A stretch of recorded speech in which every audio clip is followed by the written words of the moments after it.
Már mindenki a holnap háborújáról beszél. Van, aki szerint nagyon jó, van, aki szerint nagyon rossz. Ebből a videóból megtudhatjátok, hogy nekünk hogy tetszett a film. Tartsatok velünk!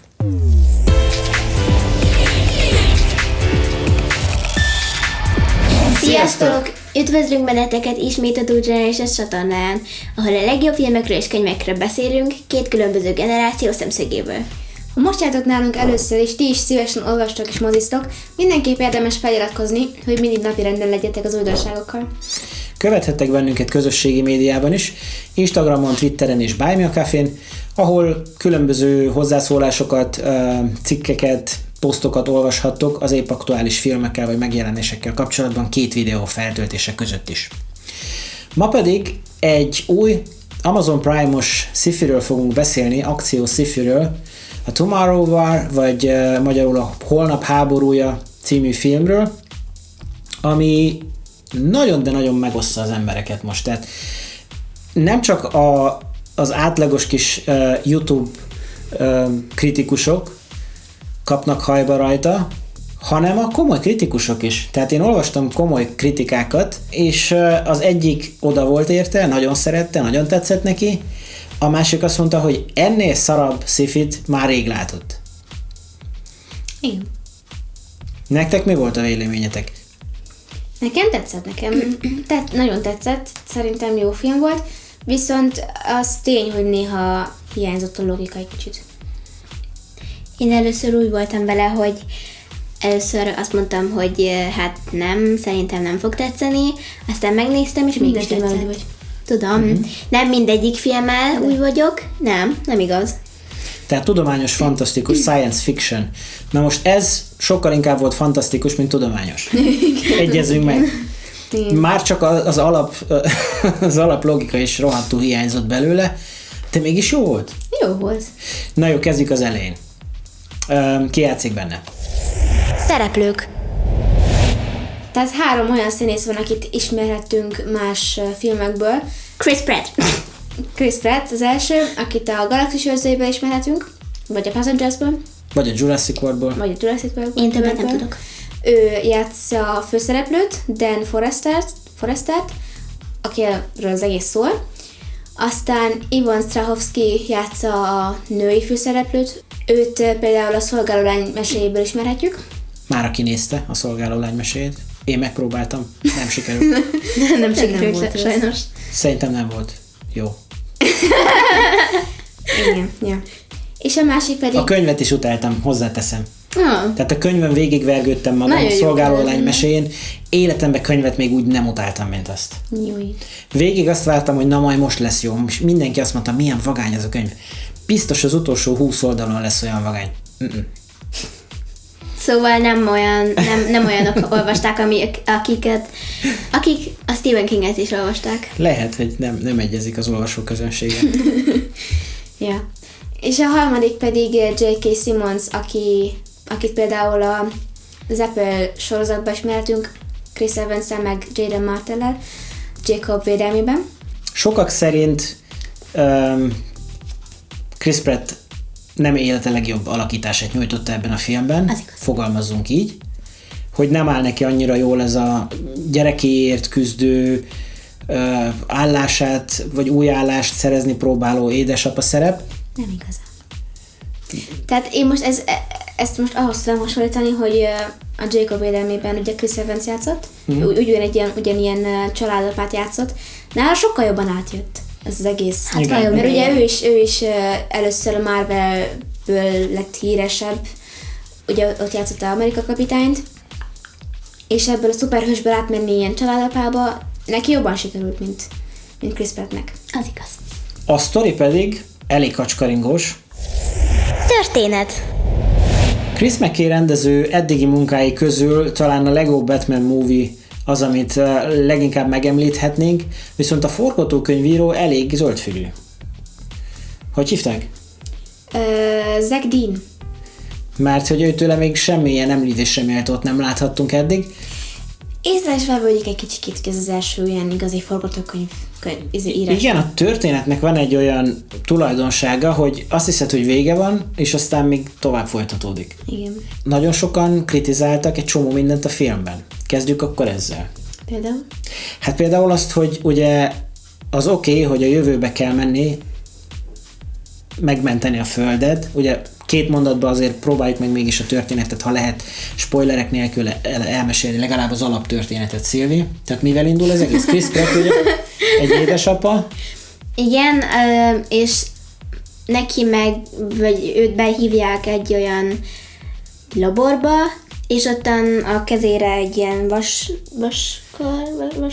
cuccot Hát egy ilyen szerkezetet rátesznek a kezébe, igen. Hogy ne tudjon lelépni. És azzal tud átmenni a jövőre. Igen. És akkor oda mennek a jövőbe. A jövőbe, igen. És megkeresik az ilyen labortársakat, azt hiszem, azok voltak, nem tudom. Labortársak. Hát nem úgy mondják. Tisztársak. A tisztársak. Igen, az Maze Runner-es labortársak. Nem, azokat a segítőket, nem tudom, mindegy. És aztán, nem tudom elmagyarázni. Lényeg az, hogy 30 év múlva, a történet jelen idejéhez képest 30 év múlva a Földet idegen lények özönlik el. Igen.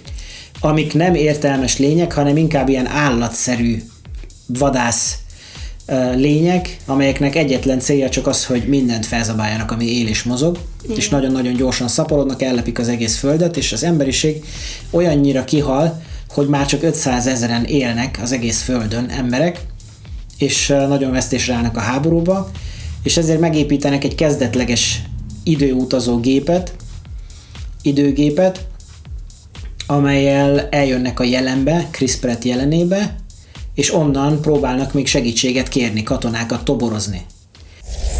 Véleményünk. És akkor itt kezdődik az első olyan dolog, amit nem értünk. És itt kezdődik az első baromság. Hogy csak úgy embereket toborzanak, akiknek se katonai felkészültségük nincs. Se azok nincsen, se nem tudják, hogy kell használni egy képfegyvert, se azt nem tudják, hogy kell egyáltalán valamit.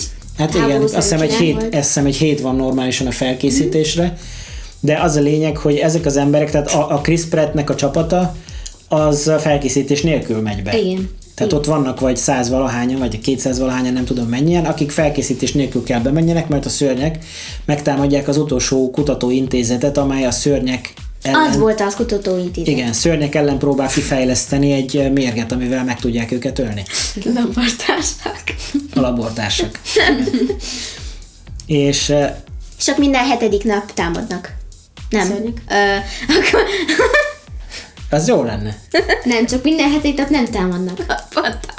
Tehát akkor szerintem jelentősen több idejük lenne, ha csak minden 7. Tehát jönnének a szörnyek, és megint szombaton, na megyünk, támadunk egyet, fiúk, de csak egy órát, aztán nyomás vissza.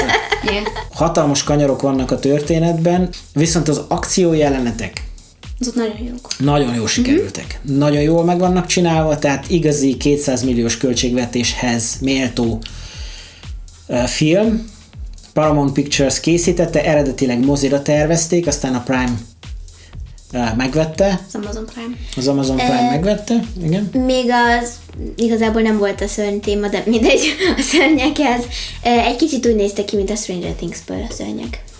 Vagyis egy szörny. Igen, arra is hasonlítottak, meg nagyon sokan a Hang nélkül 2-nek a szörnyeihez hasonlítják őket. Mert azok is egy kicsit hasonlóak voltak. De szerintem maga a szörny design az nagyon jó volt. Szerintem is. Tehát nem csak, hogy nagyon jól néztek ki. Nagyon élethűek. Nagyon élethűek voltak, és nagyon jól mozogtak. Tehát nagyon jól voltak animálva. Nagyon jól mozogtak. Mindenképp. És ami még nagyon zseniális volt a filmben, az, ahogy a szörnyeket legelőször behozták. Igen, az nagyon tetszett. Tehát, hogy nagyon sokáig fenntartotta a feszültséget a film, igen. Anélkül, hogy egyetlen szörnyet is láttunk volna, nagyon sokáig fenntartotta, és aztán abban az ominózus lépcsőház jelenetben, amikor ott megjelentek fent a szörnyek, akkor is még nagyon-nagyon sokáig még csak a hangjukat hallották először. Csak ilyen árnyékokat. Igen. És amikor pedig legelőször elközelít a kamera így félhomályban az egyik szörnynek a pofájára, akkor az ilyen, hát szerintem Hitchcockhoz méltó tárása a szörnyűségeknek. Nagyon jó volt. Ezt az időutazásos dolgot így filmekben megcsinálni amúgy is nagyon nehéz, mert nem igazán, tehát nagyon-nagyon sok olyan dolog van, amit az emberi agy nem tud így felfogni, így idővel kapcsolatban, és nem igazán volt olyan film, ami ezt az egészet jól csinálta. Tehát mindegyik filmben volt valami ilyen, amit nem értettünk. Nem volt könnyű feladat, mivel nincs, hogy honnan inspirálódjanak, ugye? Igen. Ez egy teljesen kitalált dolog, amit senki nem tudott még kipróbálni igazából. Nagyon jó a zenéje, nagyon jó a sound design. De hogyha valaki el akar rajta gondolkozni, az... De nem az a film, amin el kell gondolkozni, hanem az a film, amire veszel egy csomag popcornt, élvezed a filmet, és nem gondolkozol rajta, hogy most miért van, hanem egyszerűen figyeled a magával ragadó jeleneteket, mert egyrészt például tiszteletre méltó az, hogy a szörnyeket itt nem próbálták folyamatosan köddel, sötétséggel, mindenféle trükkökkel elrejteni, Igen. hogy ne látszódjanak, hanem itt aztán tényleg a filmnek a 2/3 szabadon rohangálnak fényes nappal, tehát a legapróbb részleteket is lehet rajtuk látni. Mint a szerelem szörnyekben, ottan is úgy volt. Igen. Mondjuk ott a szörnyek azért nem voltak ennyire jól megcsinálva.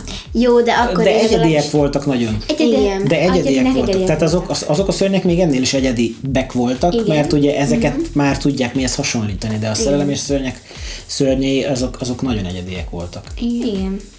Ezeknek viszont a mozgékonysága tetszett nagyon, hogy mennyire gyorsan tudtak menni, hogy azokkal a csápjaikkal